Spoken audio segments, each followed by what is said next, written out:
This is my favorite gaming mouse shape of all time. What's up guys, today we're going to be reviewing the Endgame Gear XM1. It's a gaming mouse that I think has one of the best shapes I've ever used in my life. And the only reason it's not replacing my daily driver is that it's not a wireless gaming mouse and I can't stand wires. But in many fronts, this gaming mouse is an excellent choice. And in this video, we're going to review it and find out whether it's the right one for you.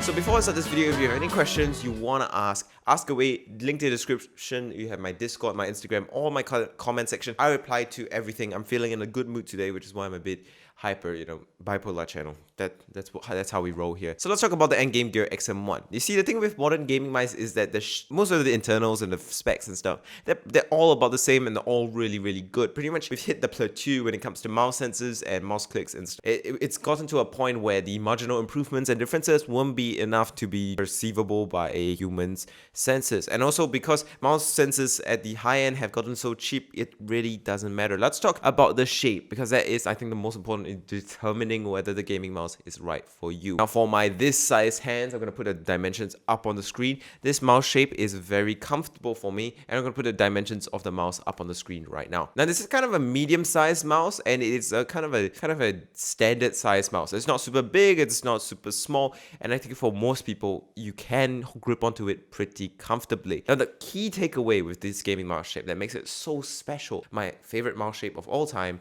is that when you pick it up, you would notice how low it is. It's like a supercar. It hugs the ground, it hugs the table. It's low, and it's actually very, very low, which is excellent.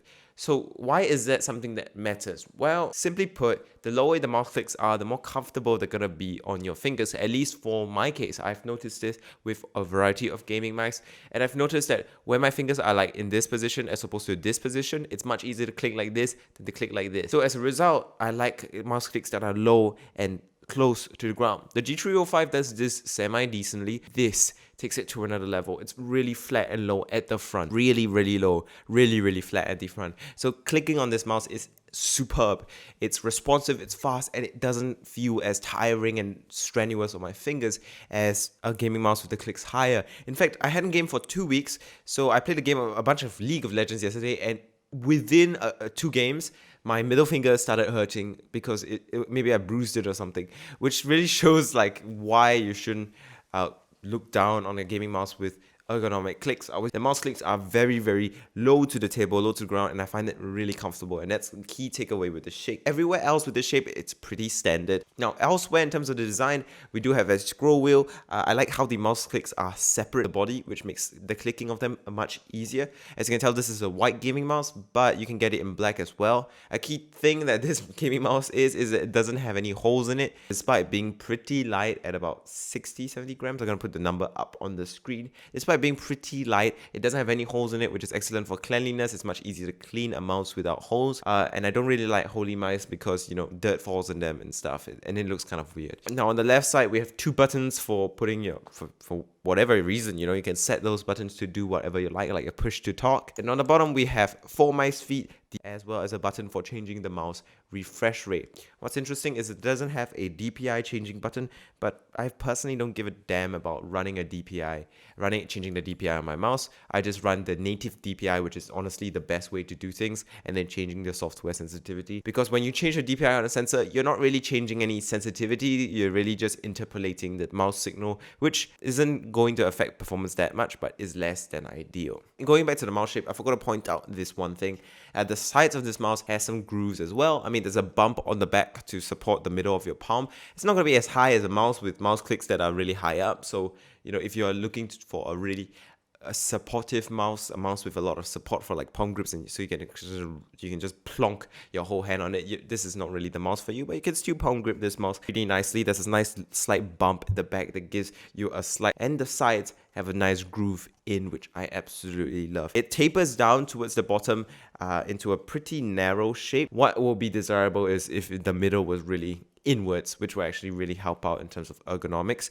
But you do have grooves on the side for your fingers to rest, and it is pretty nice. It's not too much, but it's also not so little that you can't notice it at all. It's very comfortable in my opinion. Of course, if you have very chubby fingers, then these grooves might be a problem. My fingers are reasonably chubby and I don't find them an issue. And there's also a bit of a kind of a taper out. There's a bit of extra width on the back where they support kind of the muscles, the little joints on your fingers down here, behind your thumb and behind your pinky, this area it gets supported behind your fingers. So it's very nice and comfortable all around. Very nice, cushy.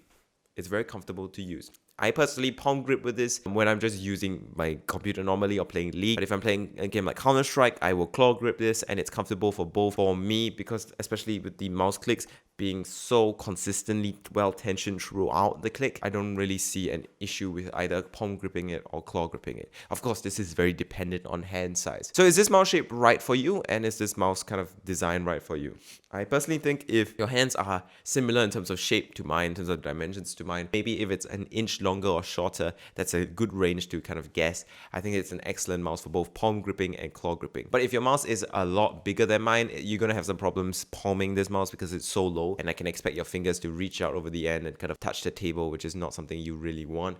But if your hands are really much smaller than mine, claw gripping this might be an issue because it is quite a long, wide and flat mouse. So if your hands are too small, you're going to have problems kind of even reaching the scroll wheel with a claw. So that's kind of my recommendations in terms of size. If your hands are kind of within 1 to 2 inches of mine, I think you're going to have a great time. But if your hands are much, much bigger than mine, past 2 inches bigger or past 2 inches smaller, you're only going to be able to use certain grips on this mice comfortably. But even then, it's a very comfortable mice to use, I think. That's my kind of verdict on the shape. Let's talk about the internals now that we've gotten the subjective part of the way. That's the most important part of the kind of gaming mouse purchase decision, the shape and the weight and the comfort. So let's talk about the other things with this mouse that you might or might not like. Actually, no, you definitely will like. Let's talk about the internals, the mouse clicks, and the sensor. So let's start with the sensor. And as I said before, and I'll say it again, if you can't aim with the Pixar PMW3389 in your mouse, you can't aim. It's not your mouse's fault. It's a perfect sensor. No acceleration that I can tell. No acceleration that anyone can tell. No pixel smoothing. No interpolation. No weird artifacts. And also doesn't spin out. 3389, it's a good sensor. It's literally the best sensor on the market. Yeah, pretty much. This and the Hero sensor, and maybe Razer has whatever sensor they call it. It's all based on 3389. Pixar is literally the only mouse sensor maker really on the market that's relevant. The 3389 is an excellent mouse sensor, and it's perfect. It's good enough for me. It's good enough for you. Trust me. Another thing that you might notice is that this mouse doesn't have RGB, by the way. And Game Gear does have an RGB version, but why would you want RGB? It's extra money for rainbow lights that you don't really need. Just get a black one or a white one and you should be fine. Okay, so moving on. Let's talk about the mouse clicks. And the mouse clicks on here are pretty interesting. Unlike most gaming mice from big brands like Logitech and Razer, we are finding instead of Omron switches, we have Kyle switches here, which might not be that exciting to you if you're into mechanical keyboards because you're like, Kaihua, aren't those the people that make Cherry MX clones? Well, fun fact, they make really good non-Cherry MX clone switches as well as Cherry MX clone switches, and their mouse clicks are pretty well reviewed and revered in the community. They are one of the mouse switch manufacturers. There's Omron, there's Kaihua, and there's another brand I can't really remember right now. But there are a lot of people that make mouse switches, and they are pretty well reviewed in terms of their mouse switch quality. And I think in terms of their clicks, it's really, very, very nice. It's distinctively different to Omron's uniquely sharp and piercing clicks. It's a bit more whole sounding, it's a bit more clunky as opposed to crispy kind of sound, and it definitely feels very nice and responsive. It's not something that will really affect your game performance. It feels good. Both feel really, really good, but I like how well tensioned the mouse clicks are on this mouse. Remember, the mouse clicks are separate from the main shell, so it's very even tension throughout, which is excellent. The left-right buttons, I think, use the same switches as well because they sound exactly the same as your main clicks, which isn't a bad thing at all. And all around, it's a very comfortable click that is fast, snappy, and responsive. In terms of the cable, by the way, this cable is braided. I don't like the fact that it's attached. In fact, I don't even like the fact that it's braided, but it's not the worst braiding. It's not like the G502's terrible, big, chunky braiding. It is definitely very nice of a braided cable. Could be nicer if it was detachable, but hey, you can't always get what you want. but if you got what you need. So I think I covered most of the bases of the Endgame Gear XM1. What is my conclusion then? What do I think? I think this is an excellent gaming mouse for a lot of people. If your hands are a pretty decent size, if they're very similar to mine, you're gonna have a great time. But you have to be careful if your hands are really big or really small relative to mine, because unless you use a specific type of grip, it might not be the right mouse shape for you. So you have to kind of judge for yourself, I think. I think this mouse is excellent though if you have the right hands for it and the right grip for it, because it's really comfortable to click on it. It's really comfortable to use for long periods of time, and I find myself enjoying using this mouse a lot. The small scroll wheel, the nice low position of the clicks,